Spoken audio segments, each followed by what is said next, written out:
I hope that I can figure out the gremlins, because this buy it and drive it Jeep is now quickly turning into a project Jeep. Welcome to Florida Jeep Rides Off-Road Travels.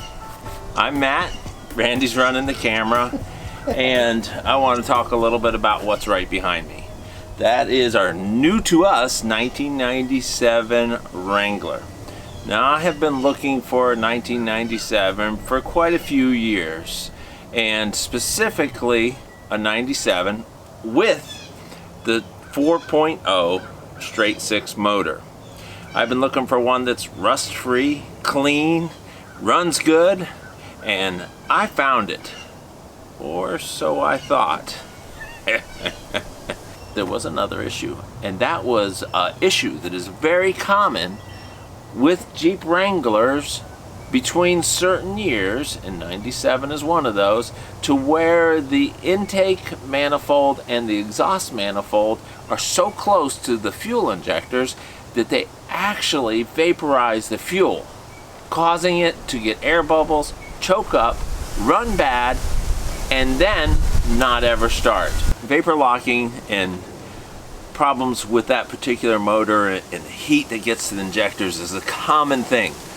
So there is a fix, and it's not too expensive. First off, we have a Jeep fuel rail injector kit. This is going to cover up the fuel rail and the fuel injectors, and then there's an insulator on the inside that's going to keep some of the heat away from those injectors. Let's take a look at what's on the inside of this.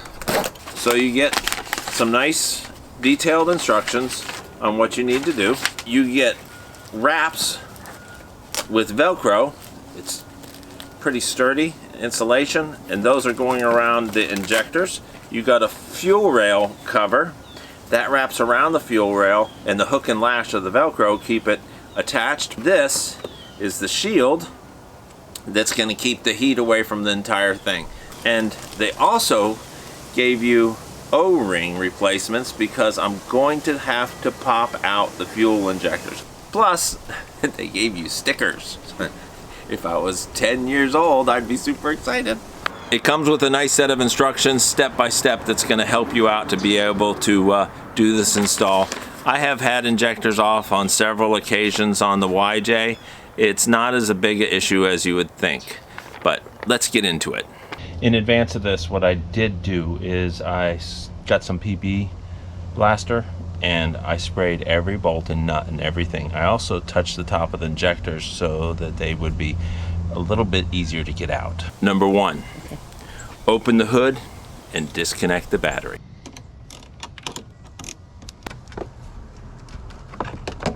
Number two, remove the cap from the service port on the fuel rail. Place a rag over the port and bleed off any fuel pressure. Step 3, using a quick disconnect tool, disconnect the fuel line from the front of the fuel rail.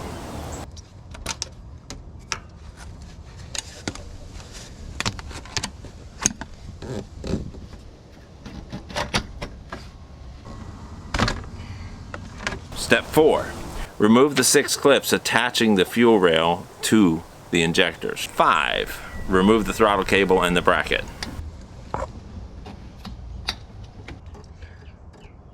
That's your throttle cable. Word of advice, this is 97. That plastic is old and may be brittle, so be very gentle as you remove these brackets. 10mm wrench.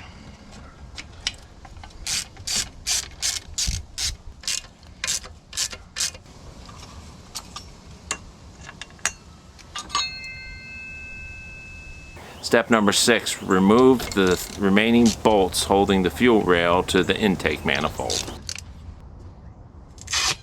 Step number 7, make sure that you mark your injector wires so that you put each one of them to the right injector, because that could cause some problems.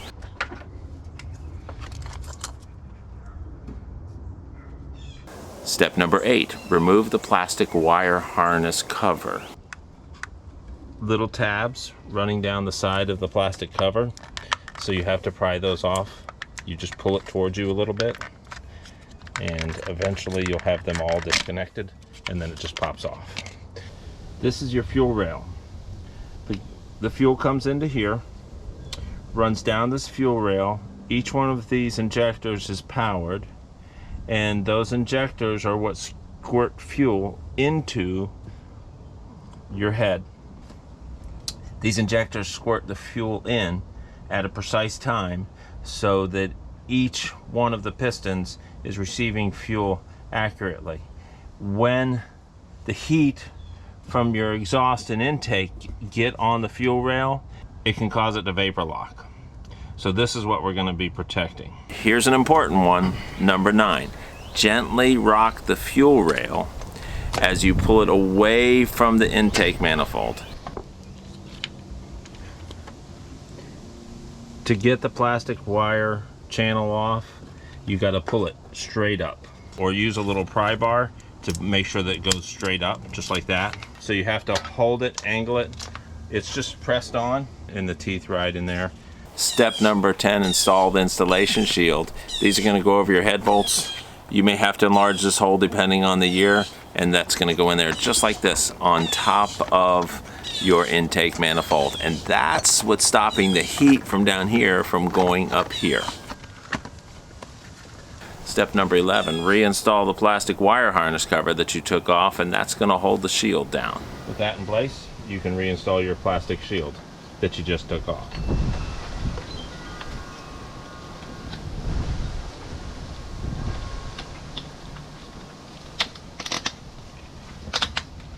Put your wiring harness back in.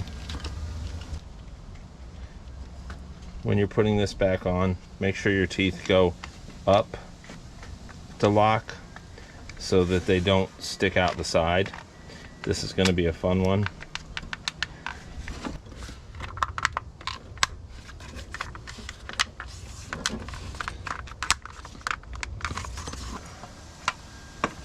Heat shield is in. Step number 12, remove the O-rings from the fuel injectors. There should be 12 of them. Just be careful not to damage or scratch your fuel injector. Cleaning the injectors. The kit came with 12 new O-rings. The injectors have an O-ring on top and a O-ring on the bottom. I can look and see that this one's a little squished and may have been leaking. What you want to do is carefully remove the old O-rings. You can usually... Step number 13, make sure that you clean the injectors where the O-rings are going to go, and make sure that you clean the port where the injectors are going into so that everything is clean. You can usually peel them off with your fingers, or you can use a pick. If you're going to use a pick or anything metal on your injectors, make sure that you don't scratch the surface at all, because that has to seal all of the gas that is in there. Step number 14, use a little Vaseline or a little dielectric grease to put the O-rings in. This will help them to seat without them being damaged, because leaky fuel is going to be a big problem if you damage those new O-rings. Step number 15, wrap your fuel rail.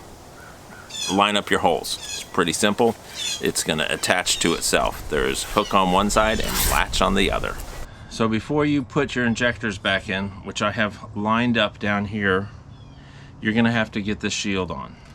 With the fuel rail, with the inputs pointing up and the mounts facing you, take your heat shield with the label downwards. You're going to start at the end where the fuel input line is going to go in, because that's going to be the tallest point and that's going to be the hardest to fit in. Move the label out of the way. Put a mount on, push it down, pull it across the top of your injector. Don't forget about your straighter valve. So all of them are in. Now, I'm going to carefully roll it over to where the hook and latch are attached. And when you're done, it should look like this. That's going to be your mounts. These are where your injectors are going. That's going to be your intake. So I'm going to put my injectors back in. Now, the electric part goes up, back in the fuel rail. Just gently work it in. You don't want to pinch, crush, or damage that O-ring.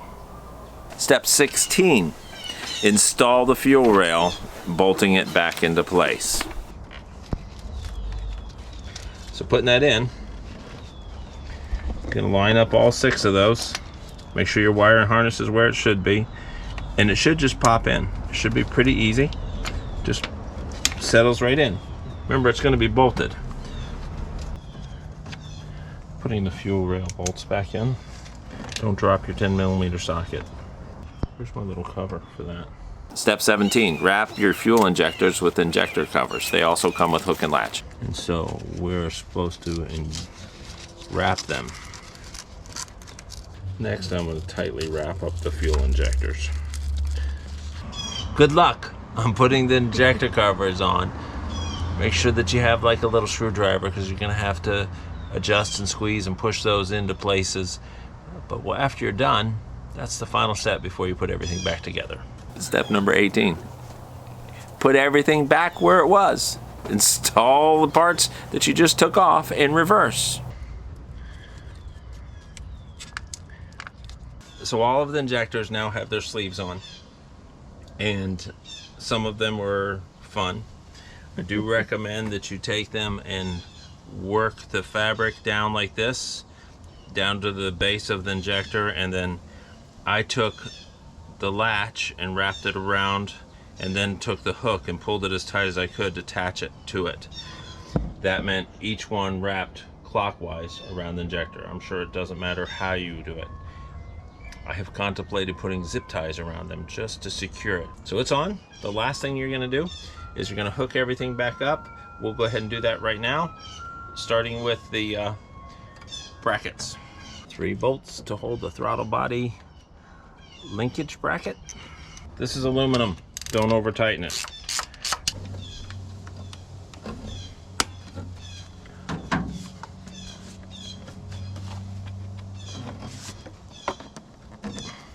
Step 19, start your engine and get a flashlight and check your fuel rail to make sure that there are no leaks in the system, and do this before you drive.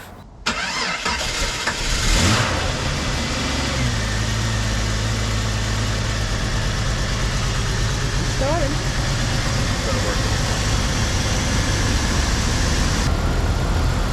Well, I'm taking my flashlight and I'm checking the injectors, and so far so good. It looks like I don't have any leaks. Taking a big whiff, and all I smell is the PB blaster that I got on the exhaust manifold. That's how you install a DEI Jeep Fuel Rail Injection Cover Kit. There's a link below. I got this on sale, and it was a great deal. If this fixes the vapor lock issue, then it is well worth the time and effort. Yeah, on a mechanical level, you're gonna have to pull injectors out. Some people may not be comfortable with this. I'm sure you can take it down to a mechanic and he can install it for you. Thanks for watching. We'll see you on the next Fix It Yourself video. I'm Matt. This has been Off-Road Travels and Florida Jeep Rides, working on the Frog. That's the name of Randy's new Jeep. We'll see you on the next ride. If not, keep the judge coming.